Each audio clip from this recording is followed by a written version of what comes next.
Hello everyone! Welcome to the Dream Channel with Tanya Layton, a place for Read Aloud's lessons and resources to teach young minds about kindness, diversity, equality, and activism. Make sure to click on that subscribe button so that you don't miss out on any free lessons or resources. Today we're going to be reading a book called Hidden Figures, the true story of 4 Black women and the space race. This book was written by Margot Lee Shetterly and it was illustrated by Laura Freeman.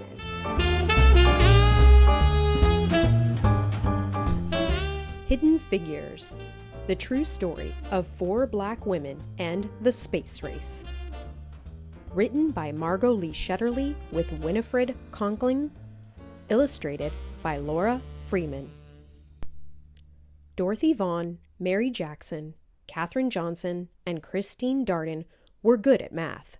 Really good. In 1943, the United States was at war. World War II. Dorothy Vaughan wanted to serve her country by working for the National Advisory Committee for Aeronautics, the government agency that designed airplanes. Having the best airplanes would help America win the war. Making airplanes fly faster and higher and safer meant doing lots of tests at the agency's Langley Laboratory in Hampton, Virginia. Tests meant numbers, numbers meant math, and math meant computers. Today, we think of computers as machines, but in the 1940s, computers were actual people, like Dorothy, Mary, Katherine, and Christine. Their job was to do math. Because Dorothy was Black and a woman, some people thought it would be impossible for her to get a job as a computer. She lived in Virginia, a southern state, where laws segregated or kept apart Black people and white people. They could not eat in the same restaurants. They could not drink from the same water fountains. They could not use the same restrooms. They could not attend the same schools. They could not play on the same sports teams. They could not sit near each other in the movie theaters. They could not marry someone of a different race. But Dorothy didn't think it was impossible. She was good at math. Really good. She knew she was the right person for the job. She applied, and the laboratory offered her a position as a computer. At work, Blacks and whites were kept apart. The white computers worked in one building, and Dorothy and the other Black computers worked in a different building, in their separate office. Even though they worked on the same kinds of assignments, the Black computers and white computers used separate bathrooms and ate in separate lunchrooms. America won the war in 1945, but Dorothy stayed on the job, still trying to make airplanes faster and safer. By 1951, the Americans and the Russians were competing to see who could build the best planes. That meant more experiments and more numbers. Lots and lots of numbers. And more numbers meant the need for more computers. That's when Mary Jackson got a job as a computer at Langley. She worked in a group that tested model airplanes in wind tunnels. A wind tunnel was a machine, like a huge metal box with a powerful fan attached. Mary put model airplanes in the wind tunnel and blasted them with air from the fan. This experiment helped her group improve their designs on the models before building full-sized airplanes. Mary wanted to become an engineer, but officials said it was impossible. Most of the engineers at the laboratory were men. And to become an engineer, Mary needed to take high-level math classes, but she wasn't allowed to go inside the white school where the classes were taught. But Mary was good at math, really good, and she refused to give up. She got permission to enter the school building and take math classes, and she earned good grades.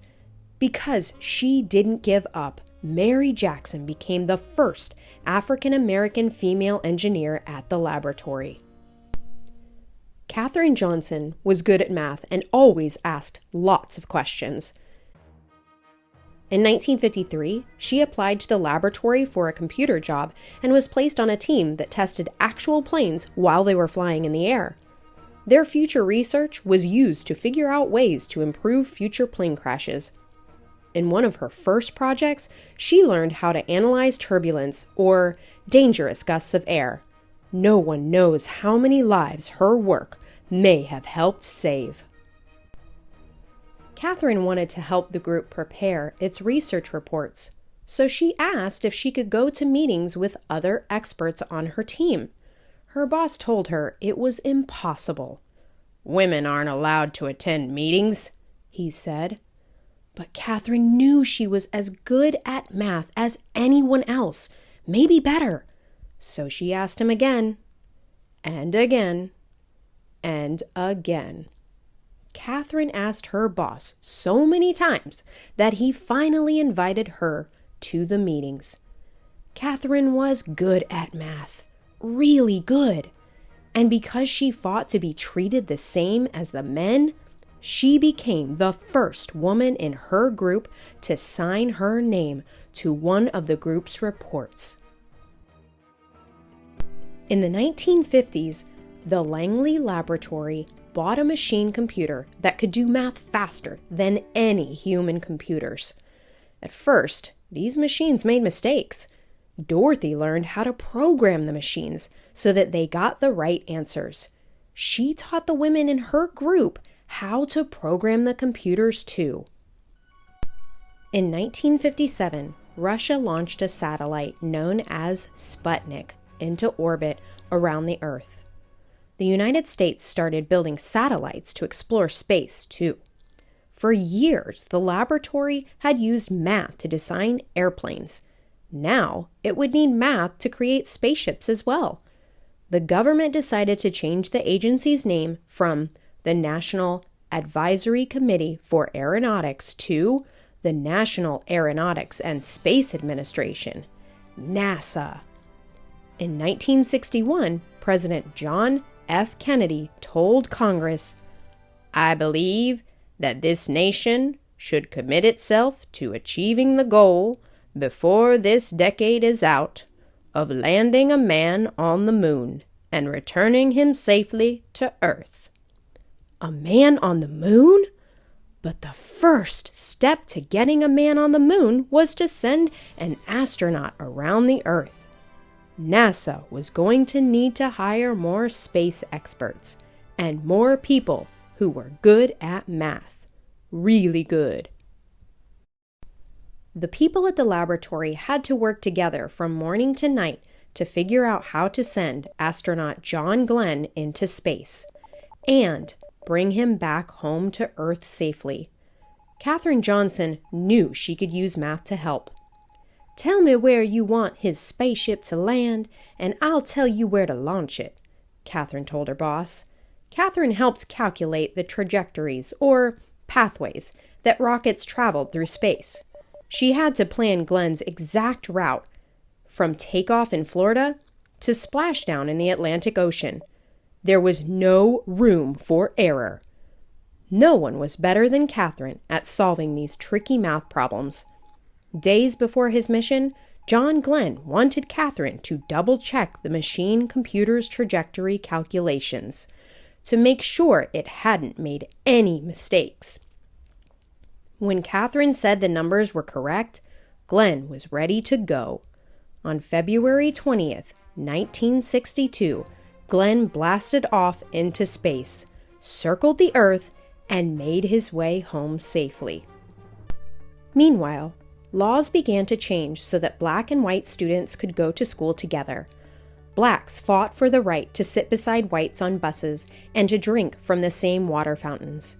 At the laboratory, black and white computers started working together in the same offices, eating at the same lunch tables, and using the same bathrooms. Black and white moviegoers could sit next to each other in the same theater. Across the country, people started to think about ways to bring equality to all Americans. Christine Darden was good at math, and she loved electronic computers. She started working at Langley in 1967. Christine wanted to become an engineer, and thanks to Dorothy, Mary, and Katherine, she knew it was possible. Eventually, she became an engineer for supersonic airplanes, planes flying faster than the speed of sound. But her first job was to help with NASA's mission to the moon. The people at the laboratory prepared for years to send astronauts to the moon, about 238,900,000 miles away from the Earth. Finally, on June 20th, 1969, the world watched as 3 men arrived at the moon in their Apollo 11 spacecraft. "That's one small step for man, one giant leap for mankind," said astronaut Neil Armstrong when he stepped onto the dusty surface. But it was also a giant leap for Dorothy, Mary, Katherine, Christine, and all of the other computers and engineers who had worked at the laboratory over the years. The moon landing was a success from takeoff to splashdown. But there was no time to rest. Once NASA landed astronauts on the moon, the people at the laboratory began dreaming of sending humans to other planets, such as Mars or Jupiter or Saturn. They started to imagine hyper-fast space planes that could travel around the Earth at 7 times the speed of sound. The next adventure wouldn't be easy and would require lots of tests and lots more numbers.